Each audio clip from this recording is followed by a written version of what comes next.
Guys, போன வீடியோல நான் சொல்லியிருந்தேன் இந்த மாதிரி 12th காலேஜ் படிக்கிற பசங்களுக்கு ஸ்கேம் நடந்துட்டு இருக்கு. உங்க ஸ்கூலோட பேரை சொல்லி உங்க பேங்க் பேலன்ஸை திருடிட்டு இருக்காங்க, பார்த்து சேஃபா இருங்கன்னு சொல்லியிருந்தேன். பட் இந்த டைம் என்ன நடந்திருக்குன்னா, கொஞ்சம் நூதனமா வித்தியாசமான முறையில் மக்களை எப்படி ஏமாத்தலாம்னு சொல்லி ஒரு கேங் இறங்கி இருக்கு. அது என்ன அப்படிங்கிறத சொல்றேன், வீடியோவை ஃபுல்லா பாருங்க. இது எனக்கு தெரிஞ்சவங்களுக்கு நடந்திருக்கு. அவங்களுக்கு ரேண்டமா ஒரு வீடியோ கால் வருது. அதுல ஒரு லேடி பேசுறாங்க. அவங்க, நாங்க உங்க ஸ்கூல்ல இருந்து தான் பேசுறோம், உங்களுக்கு ஸ்காலர்ஷிப் 35,000 ரூபாய் கிரெடிட் ஆயிருக்கும், செக் பண்ணிக்கோங்க அப்படின்னு சொல்லி இந்த ஒரு ஸ்கிரீன்ஷாட்டை வந்து அனுப்பியிருந்திருக்காங்க.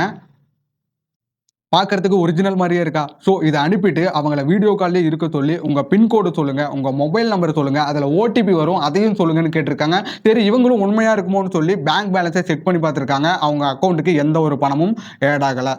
ஸோ இந்த மாதிரியும் உங்கள் ஸ்கூல்ல இருந்து பேசுகிறோன்னு சொல்லி உங்களுக்கு ஒரிஜினல் ஸ்க்ரீன்ஷாட் மாதிரி அனுப்பி உங்களுக்கு வீடியோ காலே பண்ணி பேசுவாங்க. பார்த்து சேஃபாக இருந்துக்கோங்க. அண்ட் இந்த மாதிரி இன்ஃபர்மேஷனுக்கு நம்ம சேனலை உங்கள் ஸ்கூல் அண்ட் காலேஜ் ஃப்ரெண்ட்ஸுக்கு இந்த வீடியோவை ஷேர் பண்ணி விடுங்க. அவங்க பார்த்து தெரிஞ்சுக்கிட்டாங்கன்னா எனக்கு அது போதும்.